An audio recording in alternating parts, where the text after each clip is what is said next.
and thank you all for the great introduction to the eVisitorPass system. I'm going to be walking you through a quick little demo, so several simple scenarios, and then we'll take some questions after. This will be a short 10 to 15 minute demonstration. If you'd like more information, we can provide you with a personal demonstration later, and we'll throw up the contact information for that later.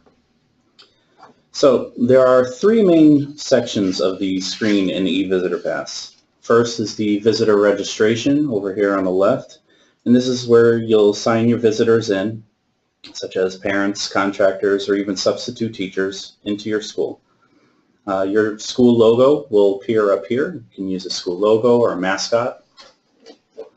Over on the right-hand side is a second section, which is the visitor log. This is where you'll be able to see who's currently pre-registered, currently signed in, and recently signed out.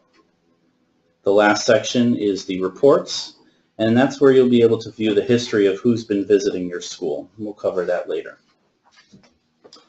So first, we'll have a walk-up visitor, so a parent who walks up to visit for a conference.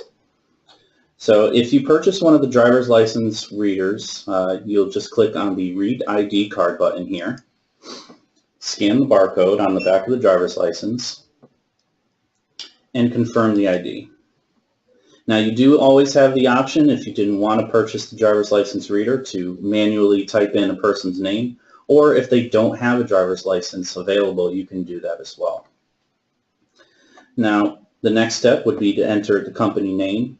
Now for schools, typically they'll just put in parent or leave it blank. The company name really applies to contractors and vendors.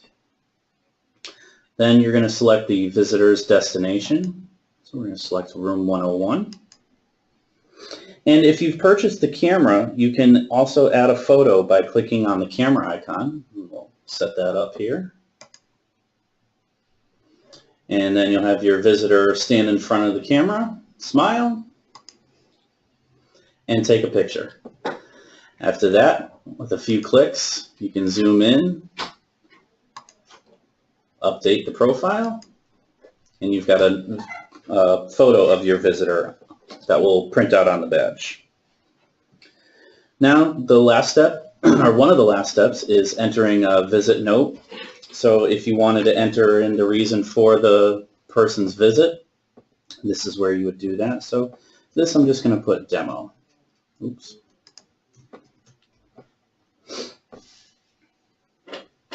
Now the next step would be to choose the visit length. Now down here we have the default visit category time period. So each visit category, such as all of these, can have its own default visit length time. I'm just going to change that to 2 hours and then sign in and print. Now since I don't have a printer connected to this computer, it's going to give me this little error message, and we're going to look at a badge preview. So here, this is an example of what your badge could look like. It shows the visitor's name, photo, where they're going to, and the time they're expected to leave. It also includes a unique barcode for signing out with our optional sign-out scanner.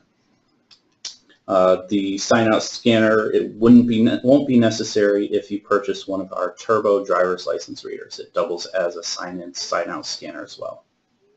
So we'll close this. And now we'll be able to view that signed-in visitor underneath the signed-in list. It shows up right here.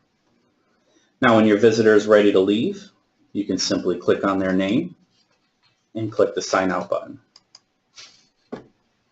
And that's all there is to it. So as you can see, it's pretty easy to get somebody signed in from scratch, run them through.